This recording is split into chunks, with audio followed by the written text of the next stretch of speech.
Hello everybody, welcome back to the channel. We're going to do a quick review of the Hawk Talon. We got two of them right here. We're going to kind of focus on one of them, at least for the majority of this. But yeah, please like the video, please subscribe, please follow the Instagram, like the Facebook page, and the TikTok, of course. But here we go. Let's go ahead and get into some size comparisons. Just kind of the normal stuff here. And again, as always, this is a straight down view, so no distortion. So here's an XM18 3.5 inch. Go here. That way you can see that. Go here. Just for fun.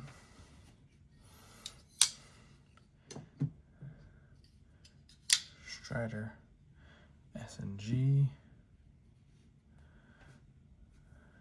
Just to change perspectives a little bit. There you go.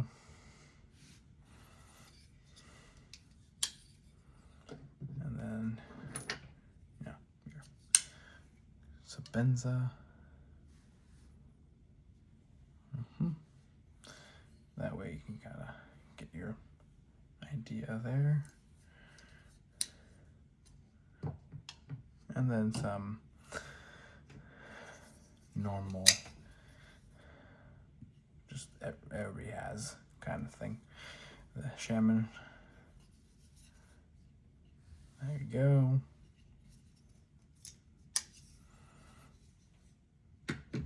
Last but not least,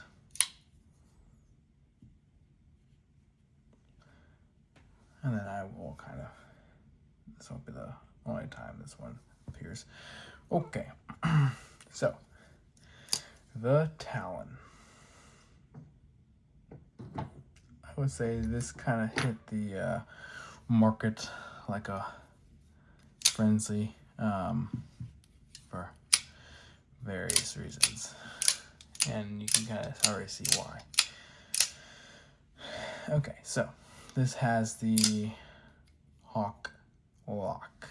So I don't know if you've seen videos of it, but this lock and the actual like detent are two separate things. So this button right here has nothing to do, because it has nothing to do with that. You can't just flip it out, right? So this is a specific detent. It's basically a ball bearing pushing up in here, creating a detent.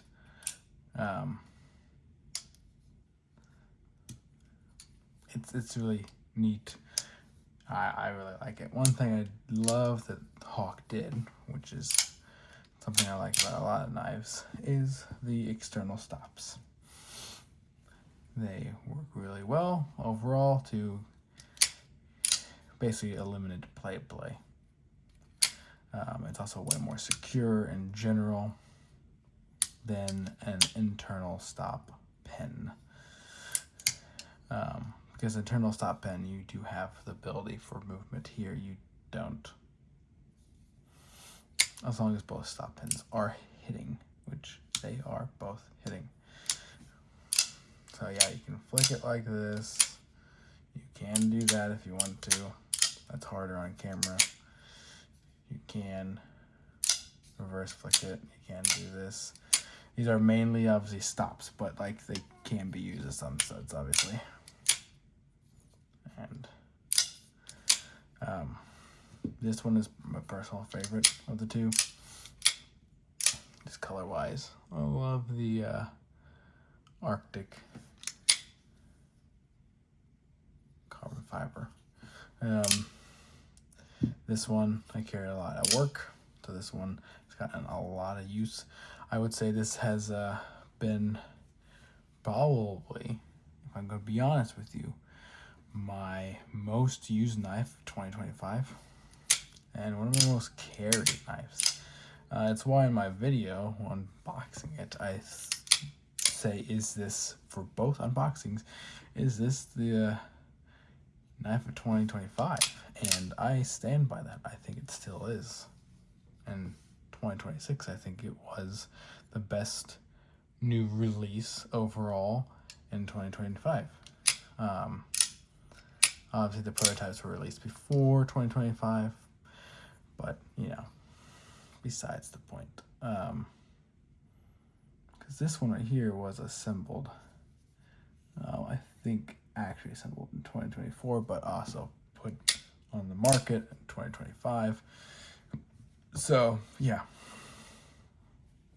So, if we look at that, it does sit like that without the blade touching. It does point your hand this way, so it is good for slicing that way. It does have a good flat, and then it has a good belly. One thing to note is the tip is very, very thin. So it does make piercing and slicing and opening things really nice. But also one thing to take note is right here, that right there. That does allow you to go here and slice down pretty nicely. Ergonomics are really good. They're pretty great, honestly. And of course you have the clip here. I'll always love this clip, 100%. One of my favorite clips. The only negative of this clip is there is a lot coming out, but at the same time, that makes sense because you are literally grabbing here, opening it, and pulling it out. So, there's only one really negative thing that I have found, and that is if you slowly open it, for whatever reason, there's lock stick. I don't know if you can hear that, but yeah, open it slowly, lock stick. I think this one's probably worse. Yeah, you hear that right there. Like, that was actually more tame than the last one. Yeah, there you go. So yeah, so this is a pull down. So let's see if I don't think I can show you guys.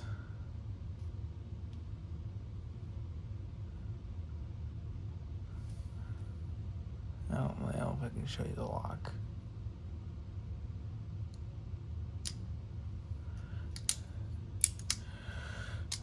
But let's see if I can see it better here.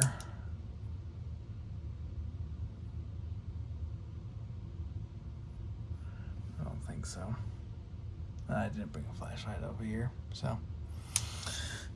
Okay, either way. So this is, so a lock on this is, how do I point it? How do I kind of describe it here? It's not an X. It's not like an X lock, right? It has the kind of same function. You pull down, it releases, but it's not a bar, right? So it's not quite like this. It's almost, okay, have you ever seen the tool in a Project X? So just imagine this. It's literally pretty close to this shape, except for this metal extends a little bit over here. So it's kind of more like, just imagine that's this piece. This part right here goes up and engages with the tang of the blade here. It's really hard to explain. I can't really show it, but it's obviously spring loaded. And then this detent is just kind of pushing there. It's I don't have any good reference is for it. I guess one thing I would urge you to do if you want to look at the lock itself, you can literally Google Hawk Talon lock, and and there are pictures of the internals. Strength of lock is where I kind of was going with that. I have not had lock fail, by the way, and I've used these pretty aggressively on cardboard, cutting down a lot of cardboard. There was a job where I was on, and there was I don't know, probably 100 or so large boxes that I had to cut down, and so I used the Talon. And it's a slicer, man. It slices great. But no, I think the one issue I did have afterwards was, and it may be this one versus that one. This one I haven't really had the problem with, even doing, this has been cutting things down at home, far less than what this has done. But at the end of the day, when I was going to unlock it, there was more lock stick. So there was lock stick on the back end after cutting. So yeah, that's my one. So the lock stick is present, and it's present not just with opening it slow, but also it seems to be after a really good chunk of use, there's some lock stick disengaging, because it's very similar to, it's hard to explain because how it engages, because it engages at an angle and the cutout is at an angle. It's like if you combined an access lock, frame lock, and a push button lock, how that engages. Like a lock that you'd find on a ProTech. Very, very similar to that. So that's nice. The detent on this, because of the style, because it kind of clips in, there's a ball bearing. And it kind of just, you can kind of hear it, pops out. It's a similar thing. There's a spring. It's putting pressure on that ball bearing, and then you take it off that pressure. Again, slowly open it. There's lock stick. So the only other gripe I have, which they have in a way remedied because they have other models out now, they have other finishes, is that the stonewash on here, and pretty much any stonewash like this, is very similar to like Hinderer's working finish. What it does is it opens up, it almost makes the steel more porous, which means it's more susceptible to rust. So when it comes to, and I thought at work, because of the handle and the way it is, that it wouldn't be a problem. Like, so a lot of what I would say I have problems with when it comes to this. And you can actually possibly right there, I don't know if you can see it, there's a little surface rust even on this guy, right at the tab. So I thought that the biggest problem with stonewash and working finish kind of like this is actually sweat. It's not necessarily rain, or water. Water will eventually cause issues, but sweat will do it within 30 minutes. It will cause surface rust with this. Maybe not even 30 minutes. It may be more closer to an hour, but it will happen. And I thought because of how these scales are that it wouldn't be close enough to my skin to cause that. I was wrong. As you can see, maybe you can't. Let's just kind of go back and forth. You might see it on the tab there. I'll have to clean that off and actually get the surface rust off. But to have in the back of your mind, oh, I'm sweating,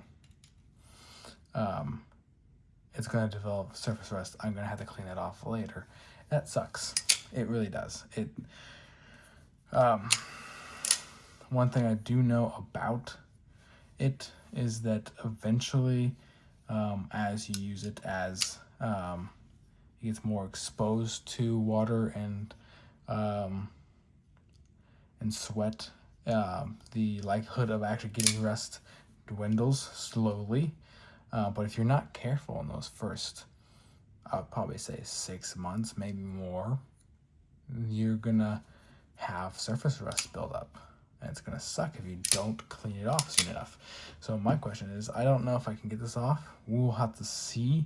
It is in a weird spot, so it doesn't really matter at this point, but that's one gripe, is that hopefully they actually do satin finishes on the blade. And I know they already did some DLC, so I'm hoping they start doing more, or Gavin and the crew start doing more finishes, and actually phase out the working finish. It works actually on their OTFs, on the deadlock, because the blade is inside the handle. So you don't have to actually worry about sweat, and rarely do you have to worry about rain at all. But since this is an exposed blade and can get sweat and whatnot on it way easier, it becomes a problem. And I was just hoping it wasn't going to become a problem because of the scales and how it functions. So but still, sweat ended up getting on the blade and it ended up getting surface rust. I cleaned it off, but apparently more formed that I was not aware of until actually today. So you are seeing that discovery live. Well, kind of live. This was filmed, back a ways, but regardless, this is smooth, super drop shutty. But the thing I like about it being drop shut is that your fingers are never in the way of the blade, so you don't have to worry about it. It is super fidgety. You can ignore and annoy pretty much everybody around you. But yeah, I love this carbon fiber. I love the look of the Talon. It's unique, it's different. The ergonomics are great. Overall functionality is great. Slicing is great. You'll have let's just grab a small thing of foam book paper. Mind you, I've not sharpened these in a while, but still, foam book paper is harder to slice. This one I've used more, so that one cut it just fine with no issues. Let's just cut that off, and just see, without adding tension to it, is it gonna have issues? It might have issues, and that might just be a sign of me needing to resharpen it. No, it's doing it just fine. Yeah, still sharp, still fine, but that's a testament to just how easily that still cuts after heavy and heavy use. Foam book paper, again, is much harder to cut than normal paper, and if it's not sharp, it will start to bend. It will start to move out of the way into the blade. So if the blade is still sharp and still has an edge to it, it will slice it, but it takes a lot more effort to slice foam book paper instead of tearing it. Okay, so at the end of the day, yes, these are around 900 plus. Obviously, if you get them from Hawk, they're going to be around the 950, maybe more depending on the variant, of course. But for other knives that can cost, that are in that same price range, these knock it out of the park. I mean, I would grab this over a lot of other knives in that price range when it comes to just grabbing it and using it, trusting it, and it's just being unique. Let's just be honest. There are a lot of knives in my collection that are eye catchers, that are conversation starters. But if you pull this out in a conversation, and this is gonna, a lot of people are gonna be like, that's a conversation starter. Not just a starter, but it will continue the conversation, because of the lock, because of the detent, because of the function, because of the flipper tab, and because of the unique design. And one thing they did that I do really like is they put a land hold out of the way. It's not in the way in any sort of fashion. Not every maker does that. Guys, here's the reality. When it comes to use and carrying it to work and whatnot, and using it, if I had this or a crisp sweep, which one would I more likely grab? I would more likely grab this. I know that's crazy. Hinderer, I'd probably more likely grab this. Strider, that's a little bit more up in there. I do like Striders a lot. They're probably one of my favorite knives of all time. And obviously, this or a Stitch. I like Stitch is probably my favorite design of all time. But this is up there. I love the rounded off harpoon style. It sweeps and it's like it's a harpoon, but it's more rounded off. It's not as aggressive as some of the other harpoons out there. But no, yeah, this is a knock out of the park. This is, if we're disregarding price of all the knives that were released in 2025, this is probably the best release of 2025, including knives that are more expensive. It is probably the best release of 2025. Now, some people complain that, they can't pump out as much because they're a smaller company and it's just whatnot, and they want them to get bigger, or even some people want them to outsource. But no, if this reaches your ears, Gavin, do not do that. Stick to what you're doing. Stay small, stay intentional, and keep it small, honest, and high quality, because I want you to keep that going and just the quality that you offer. And obviously got to release as many as you can at a time. I love that it's small batch. I love it's USA made. Keep that going. Don't make sacrifices for making more just to make more.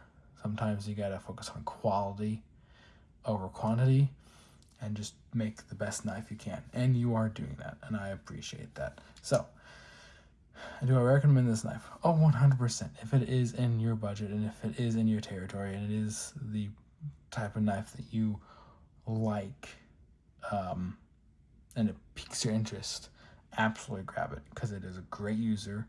It works really well. It's a slicer, great ergonomics. So the only thing you have to get past is the price, and that kind of depends on you. And yeah, I think this is, if you are able to and want to, pick it up. You won't be disappointed. But yeah, that's going to be it for this video. Please like and subscribe. Please like the video and subscribe. Please like the Instagram, follow the Facebook page. Like the Facebook page, follow the Instagram. Got that backwards. And also follow the TikTok. And I'll see you guys in the next video.